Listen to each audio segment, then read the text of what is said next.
Hello, everybody. Today I'm going to be reading the first two chapters of my novel, One to Borrow, One to Fake, One to Consummate. And before I get started, please don't mind, I'm not using any professional equipment, so don't mind any background noise. Or if I stutter during my reading, I'm going to try my best to get us through as smoothly as possible. So let's get right into it. One to borrow, one to fake, one to consummate by Paulini Tarangbedi. In loving memory of Priyashna Premika Kumar, born on the 18th of January 1998, born into eternal life on the 18th of November 2014. So Priya, this one's for you, baby girl. Chapter 1. The young man wrapped his arms around her waist as he gathered her in for a kiss. Their lips met, but the young woman couldn't hold the kiss longer than a second. Finally, she broke away and hid her face in the shelter of his chest. She was crying. America, the land of the brave and the free and soppy goodbyes at airport terminals. I resisted the urge to roll my eyes as I watched the public display of affection below me.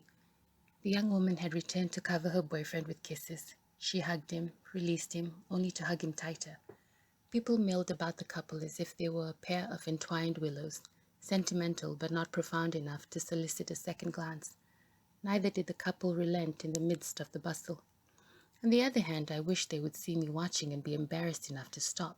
Seriously, what was this, a funeral parlor? Seva and I would never wet airport floors without tears of farewell.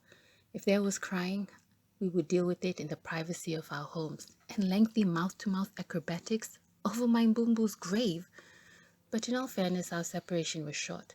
I always had Seva to return to after a trip abroad. So finally, I gave the couple the privacy they would appreciate and looked instead to Sheena, who continued to wave goodbye to me. I smiled in return, then turned away in time to step off the escalator before I tripped over in my Valentino boots. My goodness, what is this, an ant trail? I didn't have to worry about tripping in my boots. Instead, I almost tripped into another human being. In front of me stood a line of travelers standing so close to each other short of touching. At the head of this human entrail were the cabinet X-ray systems and metal detectors. There were several of these security stations I could check into, but they were all teeming with people waiting their turn. I let out an exasperated huff of air as I whined inwardly about how long it would take to reach the head of this line. I stood in the queue for a good hour. My sensibilities knew that in reality it was probably shorter, but it felt like forever. I didn't have a watch to check on, and I was too lazy to retrieve my phone from my handbag. Conjecture was my only friend. By the time I reached the security check, my feet were numb, and my shoulder was aching from my vintage designer laptop bag that weighed 3 babies. Now it was time to strip. At least judging by what the man in the opposite carousel was doing, that was what it looked like. Off came the jacket, then the watch, the belt, shoes, and socks. No, wait, he thought better of it and kept the socks on. And then it hit me, the familiar pang of dread. Please, please, not here. If you have to visit anywhere but here.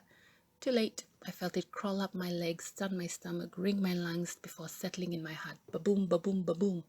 A heart in panic mode is no joke. The sweat broke out of my forehead and my palms. The scarf I had wrapped around my hair because it was falling off at the back felt too tight. Should I take it off? Who could be the stripper now? There was a falling sensation in the pit of my stomach. Something wasn't right. Sheena would be already in her car driving back to her suburban LA apartment. I didn't know why this was happening to me. Everything was fine just minutes ago. I hadn't smoked. The last time a similar thing happened to me preceded a disaster. I had smoked a pack of cigarettes and skipped breakfast. Then I went to speak to an audience of teenagers about teenage pregnancies and how to avoid them. I didn't get beyond the introduction because I had fainted. It should have been a talk on the woes of chain smoking because I had given the perfect demonstration.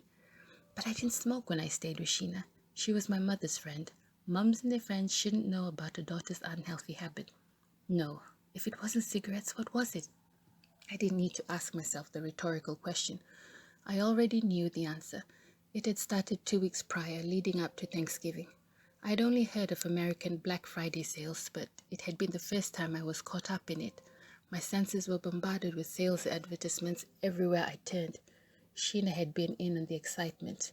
She took me out every night on a shopping spree. I saw the ugly side of capitalism, mad rushes through the aisles, tearing items down off of shelves, grown women having a tug of war over a pair of Spanx.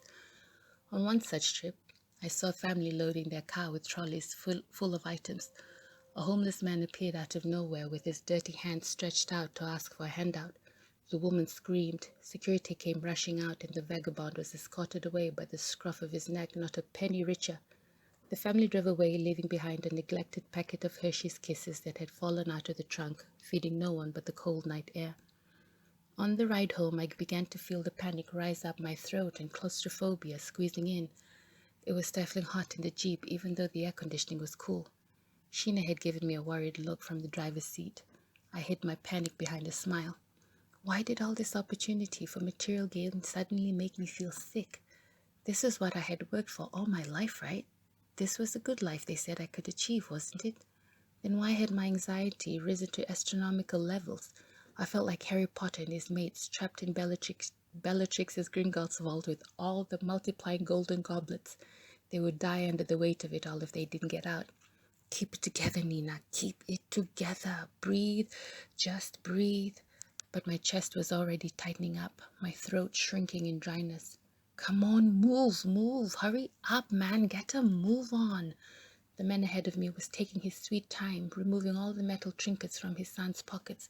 He was even bending down to remove his son's shoes. I felt tempted to put my tray of items ahead of theirs and pass through to the metal detectors because I didn't have the strength to shove them aside like I was imagining. All I wanted was to get away from the crowd, have a seat, put my head down, and just breathe. I was so close, but I felt like I was blacking out. No.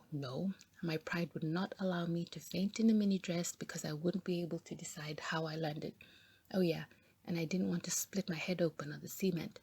I placed everything I had emptied on the tray back into my carry-on luggage. Scratch that, I threw them in. I noticed the stairs then. If my ears hadn't started ringing, I probably would have heard them say, "What's that crazy lady doing?" My voice came out in a rasp. Excuse me, I said as I wriggled my way through the line of travelers. I must have looked ill because an airport attendee appeared in front of me. "Ma'am, are you all right?" I only managed to shake my head. He took my carry-ons without hesitation and opened up a path in front of me. "Let's get you out of here." "Excuse us, coming through. I thought he was gay simply by the tone of his voice. I knew better than to gender stereotype, but I desperately hoped he was gay. Gay men were always so efficient, so sure of themselves and working a crowd, so confident. There I went, gender stereotyping again, but my sickly complexion would probably have gotten me forgiven of anything. My escort led me through the staring crowd and down the escalator. "Where can I take you, honey?" "Yep, definitely gay." "Stop it, Nina." "I just need water," I said. He looked me up and down, then. I swear he was holding himself back from clucking his tongue. What was a grown woman like me doing getting herself dehydrated and not having a water bottle on hand? "You know what? I need to go to the restroom instead." I didn't want to tell him that I'd rather drink from the toilet than spend my USD on water. I refused to break up my single-dollar notes because I couldn't exchange coins for Fiji dollars. "Are you sure? Is there someone I can call for you?" "Okay, gay guys can be full on when you want them to back off." "Stop it, Nina." I smiled politely and tried to wave him away. Finally, we arrived at a bench outside the ladies' restroom. Hooray, there was a water fountain. It looked like I won't be drinking water from the toilet after all. The attendant set my belongings down next to me, gave me another practiced sympathetic look, and turned to leave, I suppose before he followed through with his desire to pat me on the head. I began to breathe, not like a guru meditating, but like a woman in labor. I didn't watch gurus meditating. I watched women pushing human beings out of their bodies in YouTube videos and exaggerated Hollywood movies. I was a pro. A little girl giggled at me. I didn't have time to be irritated at a child. I needed to save my life, and it was working. My heartbeat was slowing down. I didn't feel dizzy anymore, and the sweat was cooling off my body. But I was still too nervous to head back to those escalators again. What if the panic attack returned? I called my mom online. No response. Perfect. I called again. Still no response. Well, duh, it was 2 a.m. in Fiji. Serves me right anyway. I never call mom when I'm away on a work trip. Calls her for emergencies. Well, this was an emergency and she was not picking up. Breathe, Nina. Breathe. I drank from the water fountain and sat back down. How long for? I couldn't be sure. Passenger Nina Sereki checked in for flight FJ557 to Nandi.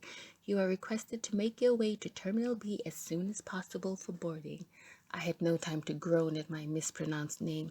Instead, I whipped my Valentinos off and made a dash for the escalators. Chapter 2. Ah, Nandi, your green mountains are a sight for my brick and mortar tired eyes.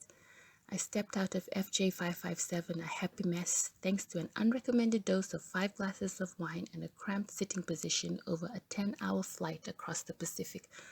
What a relief to be back home. Then it hit me. Thankfully not a panic attack this time, just the stifling heat of Nandi's humid air.